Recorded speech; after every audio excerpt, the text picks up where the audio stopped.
ಮುಲ್ಕಿ ಮೂಡುಬಿದ್ರೆ ಶಾಸಕರಾದ ಉಮಾನಾಥ ಕೋಟ್ಯಾನ್ಗೆ ಜಿಲ್ಲಾಡಳಿತ ಅವಮಾನ ಮಾಡುವ ಮೂಲಕ ಬಿಲ್ಲವ ಸಮಾಜಕ್ಕೆ ಅವಮಾನ ಮಾಡಿದ್ದಾರೆ ಎಂದು ಮೂಡದ ಮಾಜಿ ಅಧ್ಯಕ್ಷರಾದ ರವಿಶಂಕರ್ ಮಿಜಾರ್ ಬೇಸರ ವ್ಯಕ್ತಪಡಿಸಿದ್ದಾರೆ.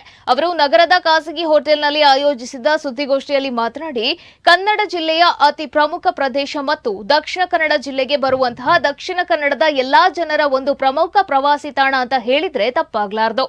ಈ ಒಂದು ಪ್ರವಾಸಿ ತಾಣ ಇಂತಹ ಮಟ್ಟಕ್ಕೆ ಹೋಗಬೇಕಾದ್ರೆ ಆ ಕ್ಷೇತ್ರದ ಸರ್ವ ಜನಾಂಗದ ಸಹಾಯ ಜನಾಂಗದೊಟ್ಟಿಗೆ ಒಳ್ಳೆ ರೀತಿಯಲ್ಲಿ ಬೆರೆತ ಪರಿಣಾಮವಾಗಿ ಎರಡನೇ ಬಾರಿ ಕೂಡ ಅವರು ಶಾಸಕರಾಗಿ ಆಯ್ಕೆಯಾಗಿದ್ದಾರೆ. ಕಂಬಳ ಅಂತ ಹೇಳಿದ್ರೆ ಅವಿಭಾಜ್ಯ ದಕ್ಷಿಣ ಕನ್ನಡ ಜಿಲ್ಲೆಯ ಒಂದು ಪ್ರಖ್ಯಾತ ಕ್ರೀಡೆ. ಕಂಬಳ, ನಾಟಕ, ಸಿನಿಮಾಗೆ ಅವರದೇ ಆದ ಕೊಡುಗೆ ಶಾಸಕರು ಕೊಟ್ಟಿದ್ದಾರೆ. ಅವರ ಸ್ವಕ್ಷೇತ್ರ ಮೂಡುಬಿದ್ರೆಯಲ್ಲಿ ಕಂಬಳವನ್ನ ಬಹಳ ಅದ್ಭುತವಾಗಿ ಅವರು ನಿರ್ವಹಿಸಿದ ಕಾರಣ ಅದು ಅಲ್ಲಿ ಜನಪ್ರಿಯವಾಯಿತು. ಹೀಗಿರುವಾಗ ಅವರದೇ ಕ್ಷೇತ್ರ ಪಿಳಿಕುಲದ ಕಂಬಳದ ಬಗ್ಗೆ ಅವರನ್ನ ಅವಮಾನ ಮಾಡಲಾಗಿದೆ. ಇದನ್ನ ಸಮಾಜ ಸಹಿಸಿಕೊಳ್ಳಲ್ಲ ಎಂದು ಅಸಮಾಧಾನ ವ್ಯಕ್ತಪಡಿಸಿದ್ರು. ಇನ್ನು ಈ ಸುದ್ದಿಗೋಷ್ಠಿಯಲ್ಲಿ ರಮೇಶ್ ಪೂಜಾರಿ, ಯಶವಂತ್ ಜಯರಾಮ್, ರಾಮ್ ಅವಿನಾಶ್ ಸ್ವರ್ಣ, ಸತೀಶ್ ಕರ್ಕೇರ, ಸಂದೀಪ್ ಗರುಡಿ ಉಪಸ್ಥಿತರಿದ್ದರು. ಕಂಬಳ ಅಂತ ಹೇಳಿದ್ರೆ ಅವಿಭಾಜಿತ ದಕ್ಷಿಣ ಕನ್ನಡ ಜಿಲ್ಲೆಯ ಒಂದು ಪ್ರಖ್ಯಾತ ಕ್ರೀಡೆ ಅಂತ ಹೇಳಿದ್ರೆ ತಪ್ಪಾಗುತ್ತೆ. ಈ ಕಂಬಳದಲ್ಲಿಯೂ ಸಹ ಉಮಾನಾಥ ಕೋಟ್ಯಾನ್ರವರಿಗೆ ಅವರದೇ ಒಂದು ಕೊಡುಗೆ ಇದೆ.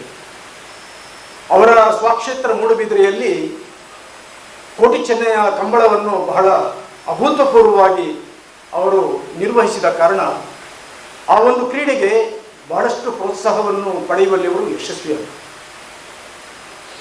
ಇಂತಹ ಉಮಾನಾಥ ಕೋಟ್ಯಾನ್ರೊಬ್ಬರು ಬರೀ ಶಾಸಕರು ಮಾತ್ರ ಅಲ್ಲ, ಅವರು ತುಳು ಅಕಾಡೆಮಿಯ ಅಧ್ಯಕ್ಷರಾಗಿ ನಾಟಕ ರಂಗದಲ್ಲಿ, ಸಿನಿಮಾ ರಂಗದಲ್ಲಿ, ಕ್ರೀಡೆಯಲ್ಲಿ ಎಲ್ಲದರಲ್ಲಿ ತನ್ನ ಪಾಲನ್ನು ಅವರು ಪಡೆದವ ಒಬ್ಬ ಶಾಸಕ ಅಂತ ಹೇಳಿದರೆ ತಪ್ಪಾಗಿಲ್ಲ.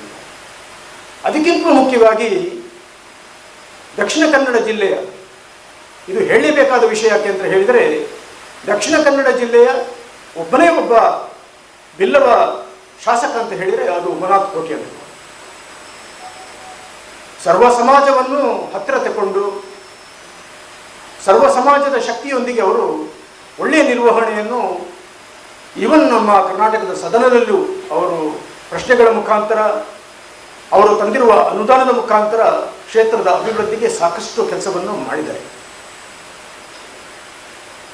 ಸರ್ಕಾರಗಳು ಬದಲಾಗ್ತದೆ, ರಾಜಕೀಯ ಸ್ಥಿತಿಗಳು ಬದಲಾಗ್ತದೆ, ಆದರೆ ಒಂದು ಕ್ಷೇತ್ರದಲ್ಲಿ ಶಾಸಕನಿಗೆ ಅವನದೇ ಆದ ಗೌರವ ಪ್ರೋಟೋಕಾಲ್ಗಳು ಇದೆ. ಇವತ್ತು ಈ ಪಿಲಿಕುಳದಲ್ಲಿ ಇವತ್ತು 10 ವರ್ಷದ ನಂತರ ಕಂಬಳದ ಕ್ರೀಡೆಯನ್ನು ಮಾಡಬೇಕು ಅಂತ ಹೇಳಿ ನಮ್ಮ ಜಿಲ್ಲಾಧಿಕಾರಿಯವರು ನೇತೃತ್ವದಲ್ಲಿ ಒಂದು ಸಮಿತಿ ಆಗ್ತದೆ. ಈ ಸಮಿತಿಯನ್ನು ಮಾಡಬೇಕಾದ್ರೆ ಕೊನೆಯ ಗಳಿಗೆವರೆಗೆ ಈ ಒಂದು ಲೋಕಲ್ ಶಾಸಕನಿಗೆ ಅದರ ವಿಷಯ ಗೊತ್ತಿರುವುದಿಲ್ಲ.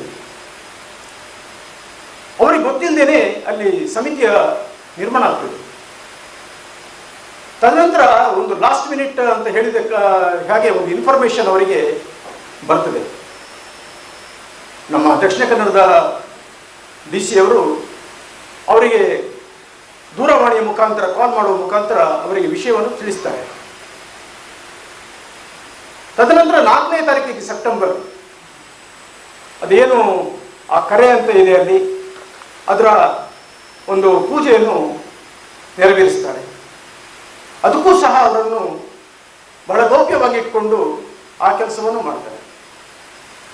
ಹಾಗಾದರೆ ಒಬ್ಬ ಶಾಸಕನಿಗೆ ಅವರ ಪ್ರೋಟೋಕಾಲ್ ಪ್ರಕಾರ ಅವರಿಗೆ ಏನು ಮಾನ್ಯತೆ ಅವರದ್ದು ಇದೆ ಅದನ್ನು ಬದಿಗಿತ್ತಿ ಈ ರೀತಿಯ ಒಂದು ವರ್ತನೆಯನ್ನು ಜಿಲ್ಲಾಧಿಕಾರಿ ಅಥವಾ ಜಿಲ್ಲಾಡಳಿತ ಮತ್ತೆ ಕರ್ನಾಟಕದ ಸರ್ಕಾರ ಇವತ್ತು ಈ ರೀತಿಯ ವಿಷಯವನ್ನು ತಗೊಳ್ಬೇಕಾದ್ರೆ ಖಂಡಿತವಾಗಿ ಶಾಸಕರನ್ನು ಅವಗಣನೆ ಮಾಡಿದ್ದಾರೆ ಅಂತ ಹೇಳಿದರೆ ತಪ್ಪಾಗಲಿಕ್ಕಿಲ್ಲ.